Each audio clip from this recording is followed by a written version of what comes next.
El ministerio del Espíritu Santo de morar permanentemente en el creyente. Hermanos, este es uno de los misterios más fundamentales del Espíritu Santo en la era de la Iglesia. Por supuesto, después de Pentecostés, estamos hablando de la residencia permanente en todo creyente genuino, no como una visita temporal o una visita condicional, sino como una realidad irrevocable ligada a la salvación. En Estados Unidos hay algo que se llama Resident Card, que es la tarjeta de los residentes. No nada más es una visa de turista, sino que es una tarjeta con la que la gente puede vivir y trabajar en ese país. Sin embargo, la Resident Card te la pueden quitar.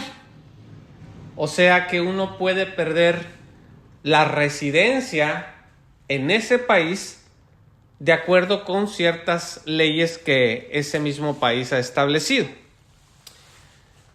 Bueno, cuando nosotros hablamos de la residencia permanente, estamos hablando de permanente en un sentido total y absoluto, no en el sentido jurídico político que algunos países venden una tarjeta de residencia. Es decir, pues si eres residente permanente mientras te portes o no cometas o no actúes o no hagas, etcétera, etcétera. Mientras sigas estos requisitos, entonces. Correcto. Pero en el caso de la residencia del Espíritu Santo, es una residencia permanente en todo el sentido de la palabra. Si lo equiparáramos con el ejemplo que acabo de hablar, tendríamos que hablar de ciudadanía, porque la ciudadanía entonces es así, no se puede perder.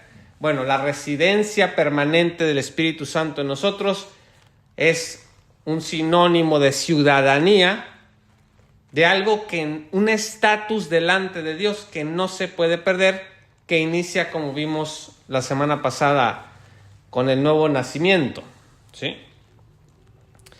Entonces, lo primero que vamos a ver es qué significa que sea una realidad universal y permanente. Y para eso vamos a la palabra de Dios en Romanos 8, versículo 9.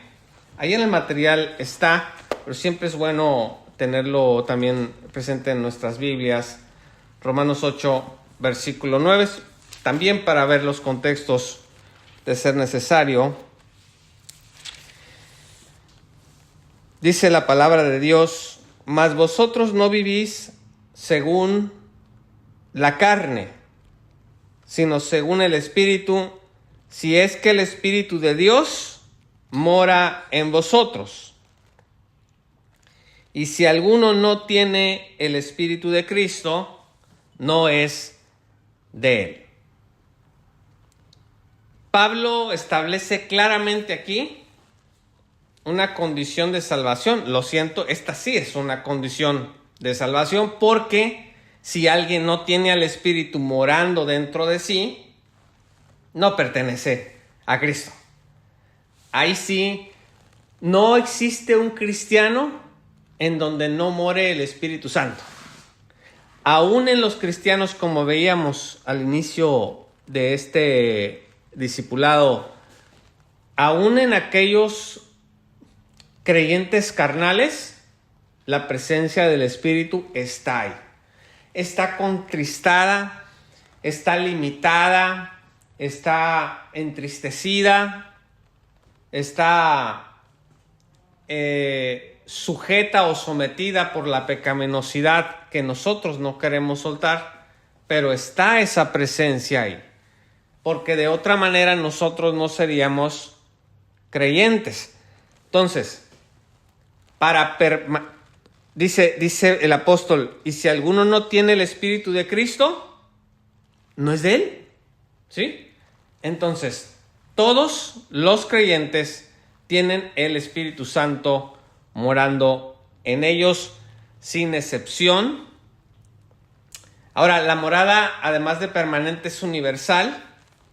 Todo creyente posee el Espíritu Santo y no hay excepciones ni grados. ¿Qué significa que no hay grados, que la presencia del Espíritu Santo en un creyente o en otro está al 100%. O sea, no hay una presencia del 50% del Espíritu en uno, en otro del 80%, en otro del 20%, no es así.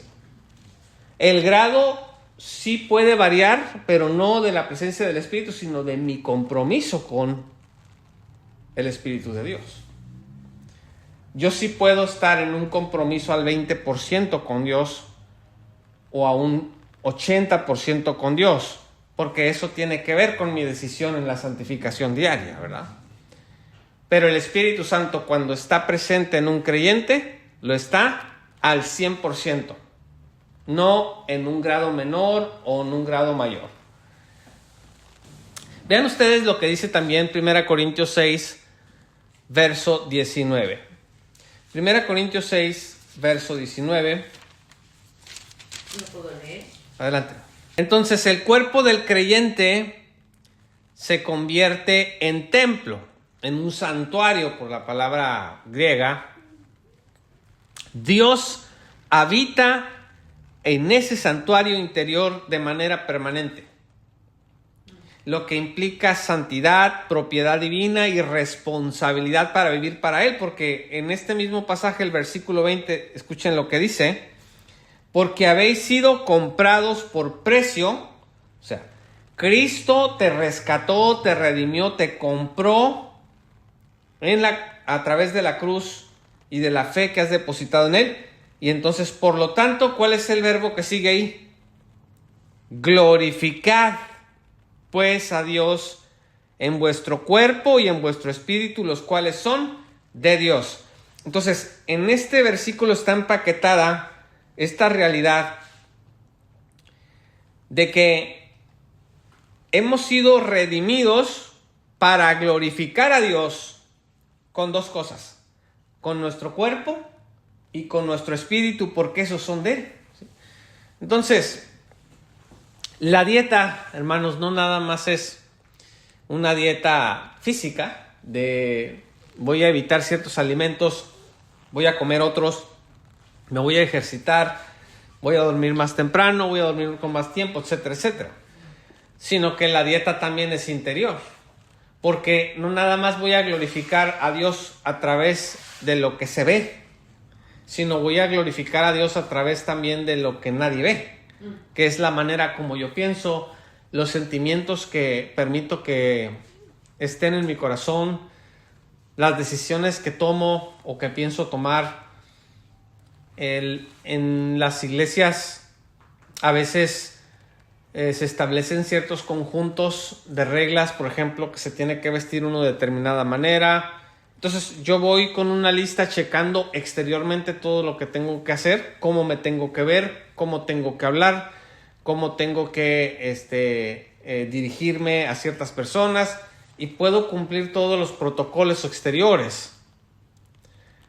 Y sin embargo, interiormente puede ser que no haya una congruencia, ¿sí?, con eso. Y este es un asunto que tiene que ver con, si mi cuerpo es el templo del Espíritu Santo, si Él mora permanentemente en mí, entonces no nada más exteriormente, sino primero y principalmente interiormente me voy a desarrollar como ese templo vivo que soy. Ha habido muchos casos recientemente de ministros famosos que tenían exteriormente una carrera de muchísimos logros, alguien diría de mucho fruto, conferencias, libros, predicaciones, hombres Ministerios grandes internacionalmente hablando, en Latinoamérica, en habla inglesa, y que han sido descubiertos, pues uno que tenía 8 años de adulterio y hasta entonces lo confesó, y otro que tenía 5 años de adulterio y ese no lo confesó, sino que es realmente es una gran tristeza, ¿verdad? ¿Qué es más fácil? ¿Qué es más fácil?